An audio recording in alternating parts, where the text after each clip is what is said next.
এই দুষ্টু, কি মা বলো বলো, কি করছিস? এই তো একটু খেলছি। এই দেখ, তোর জন্য আমি কতগুলো খাবার এনেছি, নিতে চাস? হ্যাঁ কই কি দাদা? এই দেখ, একটা বল খাবার, বল খাবার, একটা ক্রেজি ফুচকা, ক্রেজি ফুচকা, আর একটা বিস্কুটের প্যাকেট। বিস্কুটের প্যাকেট। ও মা মা তুমি বিস্কুটটা খাও না, আমি এই দুটো খাই। তুমি ওই দুটো খাবে আর আমি বিস্কুটটা খাবো?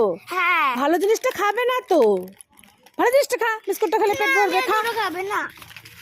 ঠিক আছে, আমি নিয়ে গেলাম, দিদিকে দিয়ে দেবো, যা। আমার মুদলে মাথাটা চিড়ে গেছে। এই দুষ্টু, কি হয়েছে, কাঁদছিস কেন? দেখো না খেলতে গিয়ে পুতুলের মাথাটা চিড়ে গেছে। এখন আমি কি দিয়ে খেলতে গিয়ে পুতুলের মাথাটা ছিঁড়ে গেছে? ঠিক আছে ঠিক আছে, এত কান্নাকাটি করতে হবে না, চুপ কর, আমি আসছি, দাঁড়া। আরে কান্নাকাটি করতে হবে না বললাম তো, তুই এটা ফেলে দে। এবার চোখ বন্ধ করে হাত পা পেতেছিস, এবার চোখটা খুলে দেখ। নতুন পুতুল, এটা কোথা থেকে পেলে? এটা আমি, তুই স্কুলে গেছিলি না, হ্যাঁ তোর জন্য নিয়ে এসেছিলাম। আমি দেখলাম তোর পুতুলের মাথাটা ছিঁড়ে গেছে, তুই কি দিয়ে খেলবি, তাই আমি নিয়ে এসে রেখেছি।